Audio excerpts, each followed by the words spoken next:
स्वागत है आप सभी का फिर से एक नई वीडियो में। दोस्तों बात करेंगे शिक्षक बहाली के ऊपर और शिक्षक बहाली को लेके जो रिसेंटली जो बयान आया है शिक्षा मंत्री का ना, उसकी हम चर्चा करेंगे और कैसे शिक्षक बहाली की जो सारी प्रक्रियाएं होंगी उसको किस तरह से ये महाशय सुगमता से बता रहे हैं शिक्षक अभ्यर्थियों को, इसकी चर्चा हम करेंगे।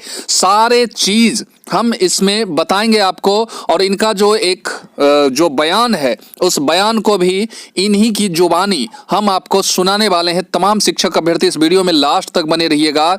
क्या कुछ इन्होंने परीक्षा के ऊपर कहा और कैसे कैसे चरणबद्ध तरीके से ये बहाली लेंगे शिक्षक अभ्यर्थियों का, और भी गैर शैक्षणिक जो पोस्ट है उस पर भी बहालियां आएंगी और कब तक आएंगी, कब तक ये फाइनलाइज हो जाएगा, कब तक आप शिक्षक बन जाएंगे, ये सारी बात इन महाशय के बयान से खुलासा हो जाएगा, स्पष्ट हो जाएगा। और किस तरह से फिर मैं कह रहा हूं कि अभ्यर्थियों को सावधान रहने की जरूरत है, क्योंकि ये जो सरकार अभी है ना, इसके सारे लोग कोई भी विश्वास के पात्र नहीं है। उन पर विश्वास करना मूर्खता होगी और ये सीधा सीधी हम कह सकते हैं कि बर्बाद करने की जो योजना शिक्षक अभ्यर्थियों के लिए बनाई जा रही है, ये चलने बिल्कुल नहीं देना है। आप बने रहिएगा। इन महाशय का ये जो मंत्री जी हैं उनका हम बयान छोटे से वीडियो क्लिप के माध्यम से आपको सुनाएंगे कि क्या कुछ ये शिक्षक अभ्यर्थियों के लिए कह रहे हैं, और भी तमाम तरह की बातें हम करेंगे और शिक्षा मंत्री की जुबानी ही हम आपको सुनाएंगे। यहाँ आप देख सकते हैं कि ये दोनों महाशय जो नई सरकार बनाए महागठबंधन, ये हमको कहीं ना कहीं लगता है कि 7th फेज को बर्बाद करने के लिए ही ये लोग साथ आए थे, और ये तो खैर उनके कठपुतली हैं ही। क्यों ना कहूं, क्योंकि ऐसा ही बिहेव सब कुछ ये सरकार का, ये शिक्षा मंत्री का दिख रहा है कि जैसे जैसे ये नचा रहे हैं वैसे वैसे ये बेचारे नाच रहे हैं। इनका तो कोई वैसी बात नहीं है। जो भी हैं ऑल इन ऑल जो हैं इस बहाली के हो या कोई भी प्रक्रिया बिहार में होगी तो उसके all in all Nitish Kumar होते हैं। तो यूं कहें कि ये सारी जो बातें हो रही है उसका कर्ता धर्ता ये माननीय हैं। वेतन की हम बात करेंगे। जो नियोजित टीचर हैं उनका वेतन और जो नए सिरे से राज्यकर्मी बन के जो टीचर आएंगे उनका वेतन, एक डिफरेंस है दोनों में, इसकी चर्चा करेंगे। पदों की संख्या जो कि आप जान चुके हैं ऑलरेडी, खैर इसकी भी संख्या हम आपको बताएंगे। 6 to 8 एक ऐसा मसला है, 6 to 8 ऐसा मुद्दा है जिसको लेके बहुत ही हम कह सकते हैं कि गंभीरता, यानी कि कोई भी स्पष्टीकरण इसके ऊपर अभी भी नहीं की गई है। लेकिन कैबिनेट की मोहर लगी और वहां 6 to 8 के लिए सीट अभी भी नहीं दिखी। फिर एस्टेट 2023 क्यों जरूरी है, आइए एक एक चीज की हम चर्चा करते हैं और फिर मंत्री जी के उस बयान को हम आपको सुनवाते हुए इस वीडियो को समाप्त करेंगे। सबसे पहले तो मैं आपको बता दूं कि शिक्षा मंत्री की जो जुबानी है, ये 4 साल से आप लोग देखते आए हैं कि ये जो नेता लोग होते हैं या मंत्री लोग जो होते हैं उनकी बात में कितनी सच्चाई होती है। खैर आप जब इनके बयान को आप इनकी जुबानी ही सुनिएगा तो आप निर्णय जरूर कीजिएगा, कमेंट में जरूर बताइएगा कि इनका कहना जो है क्या स्टूडेंट को बरगलाने की साजिश तो नहीं है। वेतन की बात हम कर लेते हैं सबसे पहले। तो वेतन जो है यहाँ आप देख पा रहे होंगे कि नियोजित जो शिक्षक हैं और नए वेतन, इसमें अंतर होगा।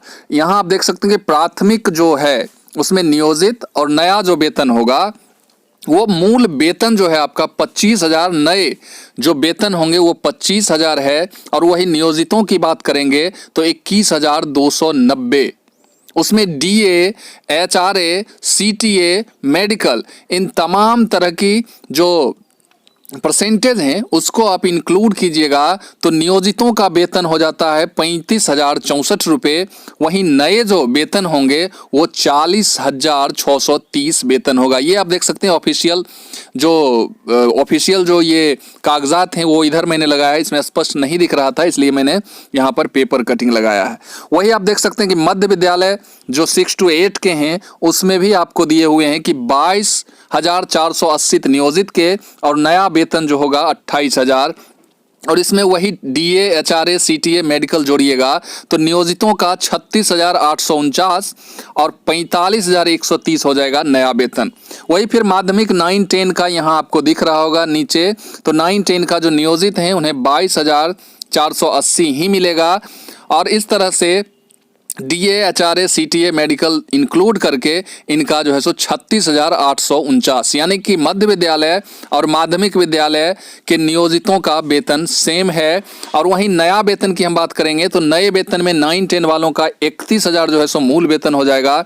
और उसमें जब DA, HRA, CTA, मेडिकल आप जोड़िएगा, ये आप दिख रहा होगा आपको कि 13,020, 24,080, 21,030, 1,000, इसको जोड़ने के बाद जो नए वेतन होंगे वो 49,630 हो जाएंगे। वही +2 की बात करेंगे तो नियोजित का 23,650 और नया जो वेतन होगा वो 32,000 होगा। और इसमें सारी जो चीज़ें इंक्लूड होंगी DA, HRA, CTA, मेडिकल, तो ये सारा मिला के जो नियोजित होंगे उनको 38,605 रुपये, वही नए जो शिक्षक होंगे और नए जो राज्यकर्मी के तौर पे जो शिक्षक आएंगे उन्हें 51,130 रुपये। तो ये कुछ डिफरेंस बिटवीन नियोजित एंड न्यू जो टीचर होंगे उनमें ये डिफरेंस था, और इस डिफरेंस को आप अच्छे से समझे होंगे। तो ये वेतन है। और वहीं अगर सीटों की बात करेंगे तो 1,78,000 समथिंग जो है आपको बहाली आने वाली है, जो कि कल ये स्पष्ट भी हो गया, कैबिनेट से मुहर लग गई, कैबिनेट से फाइनल हो गया। कैबिनेट से मुहर लगने के बाद अब जो भी वेतन या जो भी पद की संख्या दिख रही है उसी पर अब बहाली होनी है। सेकंड जो हम बात करेंगे, पदों की बात मैंने कर ली कि टोटल जो पोस्ट आएगा ऐसे करके आएगा, वही 87,000 समथिंग के करीब में आपको प्राइमरी में बोल रहा है, और वही 80 से 85,000 के करीब आप वो देख लीजिएगा, क्योंकि ये बातें जो है पदवर्ग समिति वाला जो वीडियो है वही सीट पर लगभग मोहर लग चुका है। 6 to 8 की हम बात कर लेते हैं। तो 6 to 8 के लिए मैं आपको बता दूं कि कोई भी घोषणा कल भी जो है कैबिनेट में नहीं हुई, और इस प्रकार से मैं कह सकता हूं कि जो व्यक्ति या जो अभ्यर्थी, शिक्षक अभ्यर्थी ओनली 1 सीटेट या बीटेट के पेपर 2 में पास हैं और 4 साल से वेट कर रहे हैं, वहां से वो आदमी कहां जाएंगे, ये जवाब आपको देना होगा। अदरवाइज इन लोगों का अगर कैरियर खराब होगा तो ये आपको तो खराब करेंगे ही, लेकिन इस बहाली को भी खराब कर देंगे, क्योंकि कैरियर से बढ़ के कुछ भी नहीं है। तो इस सरकार को अगर ऑनेस्टली बहाली लेना है तो इन शिक्षक अभ्यर्थियों के लिए जरूर सोचना होगा, क्योंकि कोई इतना दिन से इंतजार कर रहा है, उसके लिए एक भी सीट आप नहीं निकाल रहे हैं तो वो जाएगा कहीं। अगर मान लीजिए लोग कह देते हैं कि 1 to 5 में जाएगा, तो 1 to 5 के पेपर 1 में वो पास ही नहीं है तो कैसे उसमें जाएगा। और दूसरी बात मैं कर लूं कि बीएड वालों के ऊपर एक तलवार सी लटकी हुई है कि 1 to 5 में जो 1 to 5 की जो एलिजिबिलिटी क्राइटेरिया है, तो बीएड वालों के लिए एक तलवार सुप्रीम कोर्ट में लटकी हुई है कि वहां से क्या कुछ फैसला आता है। तो उनके लिए तो एक सिर्फ यही है कि 6 to 8 के लिए सीट आनी चाहिए, और पेपर 2 में जो ओनली ऑन पेपर 2 में जो पास हैं उनके लिए तो कोई उपाय ही नहीं है, वो तो सोच भी नहीं सकते हैं। उनके लिए मात्र और मात्र एक ही ये था कि 6 to 8 में सीट आएगी और उसके लिए वो एलिजिबल होंगे, और उसके लिए परीक्षा वगैरह जो भी सरकार ले रही है तो उसमें वो बैठेंगे। एक तो परीक्षा ही नहीं लेना चाहिए, इतना दिन से आप प्रतीक्षा करवा के सारे लोग सपना बुन चुके थे कि अब जो मेरे पास जो क्वालिफिकेशन है उसके अकॉर्डिंग हम शिक्षक बन जाएंगे, और रैंडमली आप परीक्षा लेने की बात करते हैं, तो सबसे बड़ा अन्याय तो यही है। खैर, शिक्षक अभ्यर्थी बड़े उग्र हैं, क्योंकि जो इन्फॉर्मेशन मिल रही है उसमें शिक्षक अभ्यर्थी अपना कैरियर बर्बाद होने नहीं देंगे। ये लोग केस करेंगे और बहाली भले डिले हो जाए, क्योंकि कैरियर की बात है और ये सरकार जानबूझ के ऐसा चाह ही रही है। तो इसलिए सारे शिक्षक अभ्यर्थी एकजुट होइए, डीएलएड बीएड ये सब लड़ाई मत लड़िए, सारे लोग एकजुटता के साथ जो है सो सरकार का बहिष्कार करें, ताकि सारी जो बातें हैं आपकी सुनी जाए और सारे लोगों का कैरियर और भविष्य उज्जवल हो सके। वहीं एस्टेट 23 क्यों जरूरी है? एस्टेट 23 में आप देखिएगा कि विषयों की जो संख्या, अलग अलग विषय के जो शिक्षक बनते हैं उसकी संख्या लगभग 26 प्लस संख्या है, और 26 में 12 से 15 विषय के ही एस्टेट हुए हैं। और लेकिन जो रिक्तियां आई है वो सारे विषय के आए हैं। और जब सारे विषय की रिक्तियां आप निकाल रहे हैं, शो कर रहे हैं कि इतनी बहाली, इतने पद के लिए हम बहाली दे रहे हैं, तो फिर जो कुछ विषय के एस्टेट हुए ही नहीं हैं तो उसका एस्टेट कब होगा? और 2019 के बाद एस्टेट चूंकि हुए नहीं, लेकिन 2019 के बाद भी बहुत सारे लोग अपने डिग्री जो है पूरा किए, तो उन लोगों का भविष्य कहाँ जाएगा? तो ये तमाम तरह की बातें हैं, सारी बातें हैं। और शिक्षा मंत्री क्या कुछ कर रहे हैं इसके ऊपर, आइए इनके बयान को हम सुनते हैं और फिर वीडियो हम समाप्त करेंगे। 2 लाख के आसपास जो नौकरियां होंगी, आप देखेंगे कि 4 से 5 महीने में माध्यमिक और उच्चतर माध्यमिक में शिक्षकों की बहाली हो जाएगी और उसके बाद 2-4 महीने में प्राथमिक और मध्य विद्यालय के भी शिक्षकों की बहाली हो जाएगी। उसके साथ साथ विशेष शिक्षक की भी बहाली होगी, लाइब्रेरी असिस्टेंट की भी बहाली होगी, पुस्तकालय अध्यक्ष की भी बहाली होगी, चतुर्थ चरण में कंप्यूटर वगैरह की भी बहाली होगी। ऐसी बहालियाँ भी लगभग 40-45 हज़ार होगी।